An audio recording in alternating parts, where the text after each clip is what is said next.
శ్రీ మహాగణాధిపతయే నమః. శ్రీ గురుభ్యో నమః. భారతీయ సంస్కృతి సంప్రదాయాలలో వివాహమునకు ఒక ప్రత్యేకమైన స్థానం ఉన్నది. వధూవరులకు పెళ్లి సంబంధం నిశ్చయమై ముహూర్తం పెట్టుకున్నాక పెళ్లి నిర్విఘ్నంగా జరగాలని ముందుగా విఘ్నేశ్వరుని పెట్టుకుని పెళ్లి పనులు మొదలుపెట్టి పెళ్లికి కావలసిన సంభారాలు అనగా పెళ్లి బట్టలు, నగలు, ఆహార పదార్థాలు మొదలైనవి వివాహ నిర్వహణకు కావలసిన సమస్తము సమకూర్చుకుంటాం. ఇక వివాహంలో చేసే ముఖ్యమైన విధులు అంకురార్పణ, స్నాతకం, కాశీయాత్ర, గౌరీ పూజ, సుముహూర్తం, తాళి కట్టడం, తలంబ్రాలు, లాజహోమం మొదలైన ముఖ్యమైన వివాహ ప్రక్రియలు మొదలవుతాయి. ఇవన్నీ వేదమంత్రాలతో, ఆశీర్వచనములతో జరిపే ప్రక్రియలు. మానవాళి శ్రేయస్సు కోరి మన మహర్షులు వేదాలు, ఉపనిషత్తులు మొదలైన వాటిలో అనేక శ్రేయోమంత్రాలు, ఆశీర్వచన మంత్రాలు మనకు ప్రసాదించారు. వాటి అర్థం, పరమార్థం తెలుసుకుని మరింత ఏకాగ్రత, భక్తిభావంతో చేస్తే శుభ ఫలితాలను పొందవచ్చును. అంకురారోపణము. వివాహమునకు కొన్ని రోజుల ముందు పుట్టమన్నం తీసుకుని వచ్చి 5 కొత్త మూకుళ్లలో దానిని పోసి నవధాన్యములను పాలలో తడిపి అందులో జల్లుతారు. దీనినే అంకురారోపణము అంటారు. ఆ మూకుళ్లను పంచపాలికలు అంటారు. ఇది వివాహము నాడైనను చేయవచ్చును. విధిపూర్వకంగా వానిని పూజించి వివాహ మండపము వద్దన ఉంచుతారు. 16 రోజుల పండుగ నాడు వానికి మరలా పూజలు చేసి మొక్కలతో కూడా మట్టిని బయట పోస్తారు. అందులోని మొలకలు ఎట్లు వచ్చున్నావో అట్లే సంతానము వృద్ధియగుగాక అని భావము. వివాహమునకు పూర్వము 9, 7, 5 లేదా 3 రోజుల శుభ సమయమున నృత్య గీతాదులతో గృహమునకు పూర్వముగానే ఉత్తరము వైపు నుండి గాని ఒక పాత్రతో మట్టిని తీసుకుని రావాలని చెప్పబడింది. లగ్నమునకు ముందుగా వధూవరుల ఇళ్లలో అభ్యంగన స్నానములు, పసుపు కొట్టుట, పేరంటాళ్లను పిలుచుట, పెళ్లి కొడుకును పెళ్లి కూతురును చేయటం మొదలగు చాలా ఆచారములు ఉన్నాయి. వరయాత్ర. కుతూహలపూర్వకముగా ఆహ్లాదకరమగు సన్నివేశములతో వరుడు తన మిత్రులు, బంధువులతో కూడి యోగ్యమగు వాహనమునెక్కి వధువు ఇంటికి వెళ్ళెను. తరలి వెళ్లి సమయమున వరుడు గృహ బహిర్ధారమున పూర్వాభిముఖుడై ఉండగా జ్యోతులతో, మంగళ ఘటములతో నున్న స్త్రీలు స్వాగతం పలుకుతారు. ఈ వివాహ ప్రస్థానము ఋగ్వేదమున, అథర్వణ వేదమున కూడా ఉన్నది. వరపూజ. కన్యాదాత భార్యాసహితుడై వరుని పాదములు ఒక పళ్లెంలో నుంచి కడిగి ఆ జలమును శిరస్సుపై చల్లుకొనను. పెద్దవారి చేత కాళ్లు కడిగించుకున్నందులకు పోయిన తేజస్సు తిరిగి సంపాదించుటకై వరుడు మయి మహామయి యశోమయేంద్రియం వీర్యం అను మంత్రమును జపించును. అనగా నాయందు తేజస్సు, కీర్తి, ఇంద్రియములు, వీర్యము ఉండుగాక అని అనును. కన్యాదాత వరుని లక్ష్మీనారాయణ స్వరూపునిగా భావించే నూతన వస్త్రములు, అంగుళీయకము మొదలగునవి యథాశక్తిగా నిచ్చి పూజించును. కన్యధార. కన్యదాత యొక్క దోసిట సదక్షిణ చందన తాంబూలముల నుంచి ఉదకధారతో నా దోసిటిని వరుని దోయిట ఉంచును. కన్యాగ్రహణము.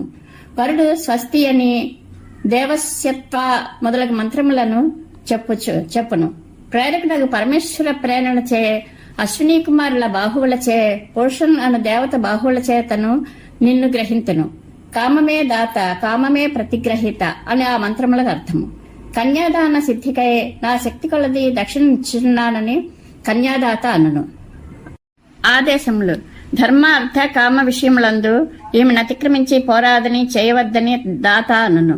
ఈమె సలహా లేక చేయనని వరుడు ముమ్మారు ప్రతిజ్ఞ చేయను. ధర్మేచ, అర్థేచ, కామేచ త్వయేష నాతి చరితవ్య అని దానికి నాతి చరామి బదులు పలుకును. ఆ పైన వరుడు వైవాహికాగ్ని నిశ్చయించిన కుండమందు అగ్ని ప్రతిష్టాపన చేయను. తరువాత మధుపర్క పూజ అనగా తేనె, పెరుగు కలిపిన ద్రవ్యము వరుణకిచ్చుట. ఈ సమయమందిచ్చు వస్త్రములకు మధుపర్కములని పేరు కాలక్రమేణా వచ్చినది. కొందరు మధుపర్కమునకు 3 వస్తువులని, 3వది నేయని అందరు. మరికొందరు వేపుడు బియ్యము, పేలపిండి కలిపి 5 అందరు. తరువాత వచ్చినది గోదానము. ఒక గోవునిచ్చుట వరుడు ఓం ఉత్సృజత అని అంగీకారమును సూచించి విడిచిపెట్టగోరట అన్నది మంత్రముల వలన తెలియచున్నది. నేడు గోవునకు బదులుగా ఒక దర్భనిచ్చుచున్నారు. ఇందు యజ్ఞవర్ధతాం అను మంత్రములను పఠింతురు. ఓ గోవా, నీవు యజ్ఞ సాధనమవు. ఇది రుద్రులకు తల్లి, వసువులకు కుమార్తె, ఆదిత్యులకు సోదరి, యజ్ఞమునకు నాభి వంటిది. ఇది ఖండింపదగనిది అని అర్థము. పెళ్లి కుమారుని నూతన వస్త్రములు మొదలగు వాంచే పూజింపగా వరుడు దానిని ధరించి సభకు నమస్కరించును. సుముహూర్తము. పిమ్మట సుముహూర్తమందు చూర్ణికను మంగళాష్టకములను పఠింతురు. శుభముహూర్తములో వధూవరులు మంగళద్రవ్యములైన బెల్లము జీలకర్ర కలిపిన ముద్దను ఒకరి తలపైనొకరు పరస్పరము చూచుకొంచు ఉంతురు. పాజిటివ్ ఎలక్ట్రిక్ ఛార్జ్ ఇట్టి పరస్పర వీక్షణమే సుముహూర్తము. ఈ సమయమున ధ్రవంతే రాజా అను మంత్రమును చదువుదురు. వరుణ, బృహస్పతి, ఇంద్ర, అగ్నులు రాష్ట్రమును ధ్రువమైన దానిని గావింతురుగాక. పర్వతము వలె చలింపక ఉండవలసినది. ఇంద్రుని వలె శత్రుహంతవై ఉందువుగాక. జరా న ప్రాప్యతే యస్మాన్ మంగళం శుభకర్మసు అని సంస్కార రత్నమాల. జీలకర్ర ముదుసలితనం రాకుండా చేయనని, ఇది మంగళకరమైనదని అర్థము. వంటలలో ప్రతిదినము మనం వాడుచున్నాము. ఇతర ద్రవ్యములకు మాధుర్యమును బెల్లము ప్రసరింపచేయుచున్నదని భూదేవతను భోగ్య పదార్థముల నిమ్మని అడుగు సందర్భమున బెల్లమును కోర్చి చెప్పినది. చద్దిదోషము బెల్లంతో వండిన పదార్థములకు లేదు. ఇట్టి మంగళకర ద్రవ్యములు పరస్పర ప్రీతికి సాధనములు. ఆశీర్వచనము. వివాహమునకు పిలువబడిన పెద్దలు, వైదికులు అక్షతలు వేసి వధూవరులను ఆశీర్వదింతురు. సుముహూర్తంలో వరుడు వధువును చూచి అభ్రాతరఘ్నయం వరుణాపతిఘ్నయం అని జపించును. అనగా, ఓ వరుణ, ఈమెకు సోదరులను చంపనట్టి లక్ష్మి నిమ్ము.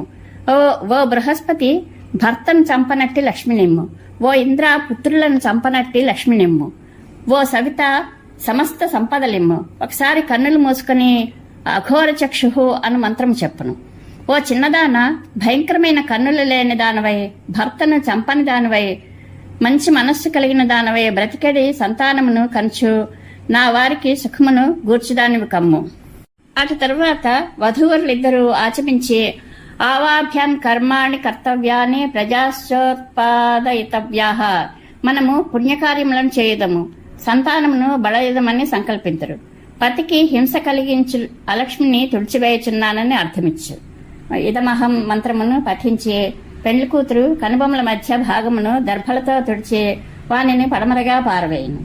తరువాత జీవాగం రుదతి అను మంత్రం పఠించరు. అందు కన్యావియోగమును గూర్చి బాధపడు బంధువులకు ఈ శుభ సమయమున విచారింపకుడు అని వరుడనును. యుగఛిద్రాభిషేకము. తరువాత వధువు శిరస్సుపై దర్భలతో గుండ్రముగా చుట్టిన చుట్టకుదురును ఉంచి దానిపై బండికాడి యొక్క కుడివైపునందలి రంధ్రముండునట్లు అమర్చి, ఓ ఇంద్ర, ఇరుసు రంధ్రము నుండి, రథము యొక్క రంధ్రము నుండి కాని బెజ్జము నుండి పవిత్ర జలమును స్రవింపజేసి అపాల అను కన్యకను సూర్య తేజస్సు కలదానిగా చేసినట్లే ఈమెను కూడా చేయుము అని అర్థమిచ్చు ఖేనసహ ఖేరథ అను మంత్రములను పఠింతురు. కాడి రంధ్రములో బంగారముంచి శం తే హిరణ్యగం అను మంత్రములను చెప్పి వధువును అభిషేకింతురు. బంగారము సుఖమగుగాక, భర్త అయిన నాకు సుఖము కలుగుగాక, పవిత్రవే భర్తనైన నాతో నీ శరీరమును చేర్తుగాక అని దాని భావము. పిమ్మట హిరణ్యవర్ణాహ అను 5 మంత్రములతో అభిషేకింతురు. సూర్యాగ్నులను పుట్టించిన బడబాగ్నిని ధరించిన ఈ ఉదకములు ఇహపర సౌఖ్యమును కలుగజేయుగాక. వరుణుడు అధిష్ఠాతగా గల ఈ ఉదకములు నీకు సుఖమునిచ్చుగాక అని అర్థము. యోక్త్రబంధనము. ఆ తరువాత ఆశాసాన అను మంత్రమును చెప్పి అగ్ని పరిచర్యకు వ్రతము బాగుగా చేయుటకై కట్టుచున్నానని యోక్త్రమను త్రాటిని వధువు మొలకు కట్టును. సంతాన సౌభాగ్య శరీర శోభ కలుగుటకై కట్టును. అది దాని ప్రయోజనము. మంగళసూత్రము వ్రత స్వీకరణమునకు గురైనట్లు ఈ యోక్త్రబంధనము కూడా అట్టిదే అని విద్యారణ్య భాష్యము. మంగళసూత్రధారణ. ఆ పైన 2 పళ్లరములతో తెచ్చిన తలంబ్రాలపై మంగళసూత్రములుంచి పూజించి ముత్తైదువుల కంఠములను స్పృశింపచేసిన పిమ్మట వరుడు వధువునకు ఎదురుగా నిలబడి మాంగళ్యం తంతునా అనేన మమ జీవన హేతున కంఠే బధ్నామి శుభగే త్వం జీవ శరదాం శతం అను శ్లోకమును చదువుచు 2 సూత్రములను 3 ముళ్ళు వేయును. నా జీవనమునకు గుర్తుగా ఈ మంగళసూత్రమును నీ కంఠమున కట్టుచున్నాను. నీవు 100 ఏండ్లు బ్రతుకుము అని భావము. తరువాత ముడులకు కుంకుమ పూయవలను. ఆ పైన తలంబ్రాలు. వరుడు వధువు దోసిటిలో పాలు చల్లి కడిగి ఆరబెట్టిన బియ్యమును కొద్దిగా 2 మార్లు వేసి మరలా పాలు వానిపై చల్లును. వధువునకు చేసినట్లే పురోహితుడు వరుని దోసిటిలో కూడా బియ్యం పోసి పాలు చల్లును. కపిలాగం స్మారయంతు అను మంత్రములు పఠింపబడును. తొలిసారి వరుడు ముందు వధువు శిరమున నే కోరుచున్న సంతానము వృద్ధియగుగాక అనుచు పోయిను. రెండవసారి వధువు పాడి పంటలు వృద్ధియగుగాక అని పోయిను. మూడవసారి వధువు శిరమున త్యాగము సమృద్ధమగుగాక అని అనుచిపోయిను. నాలుగోసారి ధనవృద్ధి ఎగుగాక అని ఒక శిరస్సుపై ఒకరు పోసుకొందరు. ఇందు చదువు మంత్రములలో ఒకరి పట్ల ఒకరు తృప్తి కలిగినట్లు దేవతలు అనుగ్రహింపవలనని, పశు యజ్ఞ కామ సమృద్ధి కావాలనని ప్రార్థనలుండును. పిదప బంధువులు మిత్రులు కానుకలను సమర్పించరు. అనంతరము ప్రధాన హోమము. దానికి ముందే ఐక్య సూచకముగా పురోహితుడు నూతన వధూవరుల కొంగులను ముడివేయును. దీనినే బ్రహ్మగ్రంథి లేక బ్రహ్మముడి అందరు. ప్రధాన హోమము. ప్రధాన హోమమునకై వరుడు వధువు కుడిచేయి పట్టుకుని అగ్ని దగ్గరకు తీసుకుని వెళ్ళొచ్చు. పురుషాత్వేతో నయతు ఆదిగా గల మంత్రమును పఠించును. అనగా నిన్ను సూర్యుడు చేతిని పట్టుకుని ఇచ్చట నుండి అగ్ని వద్దకు తీసుకుని పోవుగాక. అశ్విని కుమారులు నిన్ను రథంపై వెళ్ళుటకు అనుమతింతురుగాక. గృహ యజమానురాలవై రమ్ము, యజ్ఞమును గూర్చి చెప్పవలసిన దానిని చెప్పుము అని దాని అర్థము. ఈ హోమమునందు అగ్నినుద్దేశించి చత్వారి శృంగ ఇత్యాది మంత్ర ప్రార్థనలుండును. పాణిగ్రహణము. వధువు యొక్క తిరుగువేసిన కుడి చేతిని వరుడు తన బోర్లించిన కుడి చేతితో పట్టుకొనును. స్త్రీ సంతానము కోరువాడు 4 వ్రేళ్లను పట్టుకొనవలను. పురుష సంతతిని కోరువాడు బొటన వ్రేళ్లనే పట్టుకొనవలను. ఇతరు కావాలన్న మొత్తం అన్ని వ్రేళ్లను పట్టుకొనవలను. ఇందు చెప్పబడి మంత్రములు 4 గృహ్ణామి తే మొదలగునవి. ఉత్తమ సంతానమును కనుటకై నీ హస్తమును గ్రహించుచున్నాను. భగ అర్యము సవిత అను దేవతలు నిన్ను నాకిచ్చిరి. యావజ్జీవము కలిసి ఇందుముగాక. ఓ సరస్వతి, ఈ వివాహమును రక్షింపము. భక్తులకిచ్చుటకే బంగారమును హస్తమునందు ధరించిన అగ్నికి స్నేహితుడైన వాయువు నిన్ను నా ఎందెల్లప్పుడూ ప్రేమ కలదానిగా చేయుగాక అని అర్థము. ఆ పైన సప్తపది. వరుడు వధువును అగ్నికి ఉత్తరమున కుడికాలతో తూర్పునకు గాని ఉత్తరమునకు గాని ఏకమిషే అను 7 వాక్యములచే 7 అడుగులు నడిపించి తన కోర్కులు తెలిపి తన సఖ్యమును ప్రకటించును. హే వధు, నీవు నన్ను అనుసరించి నడువుము. విష్ణువు నీవు నడచు మొదటి అడుగు వలన అన్నమును, 2వ అడుగు వలన బలమును, అట్లే కర్మమును, కర్మసుఖమును, పశు సమృద్ధిని, ఋతు సంపదను, యజ్ఞము కొరకై 7 ఋత్విక్కులను కలుగజేయుగాక. సఖ సప్తపదా భవ ఆదిగా గల మంత్రముల అర్థము. ఈ కార్యములన్నిట్లు చేయుదమని పరస్పరము భావించుకున్న వారమై ధర్మకార్యములను చేయుదము. నేను సామవేదమును, నీవు ఋగ్వేదమైతివి. రుక్కునే సమముగా గానం చేయుచున్నారు. అట్టి అవినాభావ సంబంధంతో నుందమని అర్థము. నేనూర్ధ్వమందుండుటచే ఆకాశంతో సమానుడను. నీవు క్రింద నుండుటచే భూమితో సమానురాలవు. నేను వీర్యముంచువాడను, నీవు వీర్యమును భరించుదానవు. మనస్సు నేను, వాక్కు నీవు. మనస్సుతో తలచినదే వాక్రూపేణ వ్యక్తీకరింతుము కదా. అట్లే అన్యోన్య సంబంధముతో నుందుముగాక అను మహోదాత్త భావములతో కూడిన మంత్రములవి. దీనివలన వధువు తన గోత్రమును విడిచి భర్త గోత్రమును స్వీకరించును. ఈ సప్తపది పూర్తి కానిచో వివాహము కానట్లే నేటి న్యాయశాస్త్రం కూడా అంగీకరించినది. తరువాత 16 హోమములుండును. సోమాయ జనివిదే స్వాహ అగ్నయదం. వీని భావము చంద్రునికి, గంధర్వునకు, అగ్నికి హవిస్సులు నర్పించుచున్నాను. ఓ ఇంద్ర, ఈమెను పితృకులము నుండి విడిచినట్లు, పతిగృహము నుండి విడువకుండునట్లు అనుగ్రహించవలసినది. ఈమెను భర్త ఇంటి యందు బద్ధానురాగమై ఉండినట్లు చేయుము. ఓ ఇంద్ర, ఈమె యందు 10 మంది కొడుకుల నిమ్ము. భర్తనైన నేను 11వానిగా గావింపుము. జీవించిన పుత్రులు కలిగిన దానివిగా కావింపుము. ఈమె జుట్టు విరగబోసుకొని రొమ్ము బాదుకొనుకొండుగాక. అంతరిక్షము వెనుక భాగమును, వాయువు తొడలను, అశ్విని కుమారుల వక్షమును, సూర్యుడు పుత్రుని రక్షింతురుగాక. బృహస్పతి విశ్వేదేవతలు రక్షింతురుగాక. గొడ్రాలితనమును, పిల్లలు చనిపోవుటను అను అలక్ష్మిని శత్రువుల కొరకు విడిచిపెట్టుచున్నాను. ఓ అగ్ని, వరుణుని మా యందు కోపం లేనివానిగా చేయము. దుఃఖమును పోగొట్టు ఔషధమును కలిగజేయము. వీనికే ప్రధాన హోమమని పేరు. తరువాత సన్నికళ్ళ త్రొక్కించుట. ఓ చిన్నదాన, ఈ రాతి నెక్కుము. దీనివల్లే శాశ్వతముగా స్థిరముగా నందువుగాక. యుద్ధము చేయువారికి పరాభవమును కలిగించుము. ఇట్లు స్థిరత్వమును అభిలషించి వరుడు వధువునకు సన్నికలు త్రొక్కించును. లాజహోమము. వధువు దోసిటిలో నెయ్యి అభికరించి ఆమె సోదరుడు 2 సార్లు పేలాలు పోయగా మరలా అభికరించి ఆమె చేత లాజహోమమును చేయింతురు. అంగుళుల చివరి భాగములచే కాక అంజలి యొక్క ఎడమ పార్శ్వము నుండి చేయవలనని పెద్దల తీర్పు. అందుగల మంత్రప్రభావమును పరికింపడు. భర్త దీర్ఘాయుర్దాయ నిమిత్తమై మనస్సున ఇట్లా తలచుచున్నది. ఓ అగ్ని, ఎడ్లు మొదలగినవి జలప్రవాహమును లక్ష్యపెట్టక దాటినట్లు సమస్త శత్రువులను లక్ష్యపెట్టకుందుముగాక. తర్వాత అర్యమణంను దేవం అను మంత్రములుండును. పూర్వము స్త్రీలు అగ్నిని పూజించి భర్తలను పొందిరి. ఆ అర్యముడు ఈ లాజలచే పూజింపబడిన వాడే ఈమెను పితృకులము నుండి విడిపించుగాక. పతిగృహంలో బద్ధురాలగునట్లు చేయుగాక. ఓ అగ్ని, చెట్లు నేతలతో పెరగక నీటితో ఎట్లు పెరుగునో అట్లే దంపతులను అన్యోన్యరాగము కలవారినిగా చేయుము.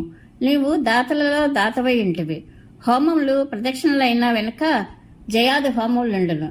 అవి పూర్తి అయిన వెనుక యోక్త్ర విమోచనము.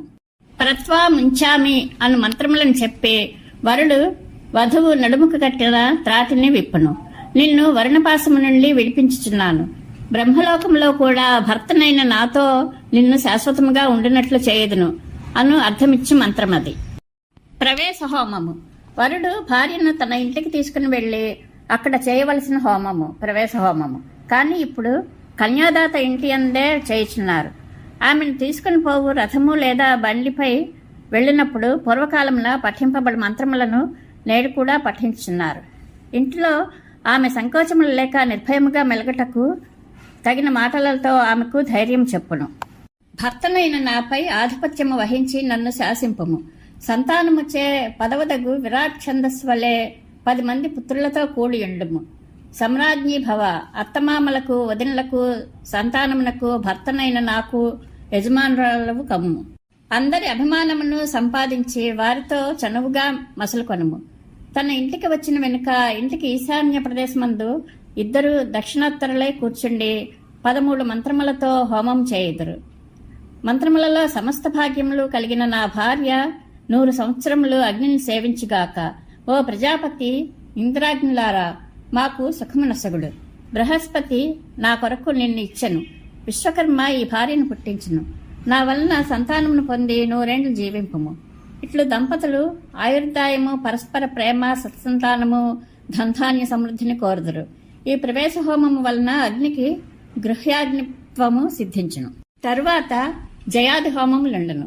తరువాత ఇహగావహ అను మంత్రమును పఠింతురు. అనగా గోవులను గుర్రములను సంబోధించుచు మీ సంతతిని వృద్ధి పొందింపుడని వరుడు కోరును. పురుష సంతానము కలిగిన జీవించిన పుత్రులు కలిగిన స్త్రీ యొక్క కొడుకును వధువు తొడ మీద కూర్చుండబెట్టి చంద్రుని చేత దేవతలు బలవంతులైరి. చంద్రునిచే ఓషధులు భూమి దృఢముగానున్నవి. నక్షత్రముల సమీపమున చంద్రుడున్నాడు అని అర్థమిచ్చు సోమేనాదిత్య అను మంత్రము పఠింతురు. ఆ 3 సంవత్సరముల వయస్సు కలవానికి 3 తక్కువగానే ఫలములిత్తురు.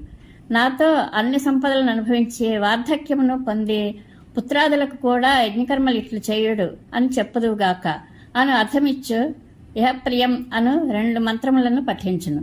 అది మొదలు నక్షత్రములు కనబడు వరకు 2 మాట్లాడరాదు. దీనివలన ఈ హోమము సూర్యాస్తమయ సమయములకు పూర్వమే చేయవలనని తోచున్నది. ధ్రువ అరుంధతి నక్షత్ర దర్శనము.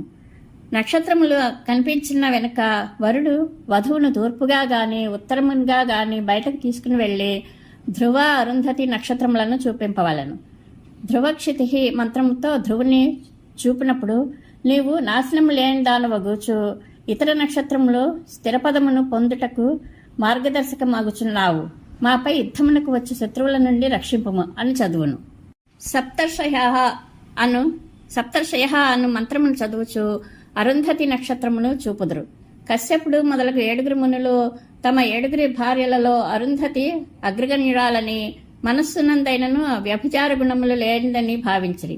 ఈమె వశిష్ఠునితోనే ఎండును. అట్లే ఈమెను ఈ 7 పిమ్మట 8వ దానిగను పవిత్రవంతురాలిగా తలంచితిమి. ఇచ్చట భర్త తాను 8వ మహర్షిగా భావించినట్లు తోచున్నది. ఆదర్శ దంపతులైన అరుంధతి వశిష్ఠుల దాంపత్యము ఆదర్శవంతమైనది కదా. ఇవి వివాహ సమయంలో ఆచరించు కొన్ని ముఖ్యమైన విధులకు అర్థములు అభిమానుల కోరిక మేరకు చెప్పడం జరిగింది. ఇంకా విపులంగా సందర్భానుసారం షోడశ సంస్కారములు వివరణలో తెలుసుకుందాము. పార్వతీ సమేత పరమేశ్వరానుగ్రహ ప్రాప్తిరస్తు. శుభం భూయాత్.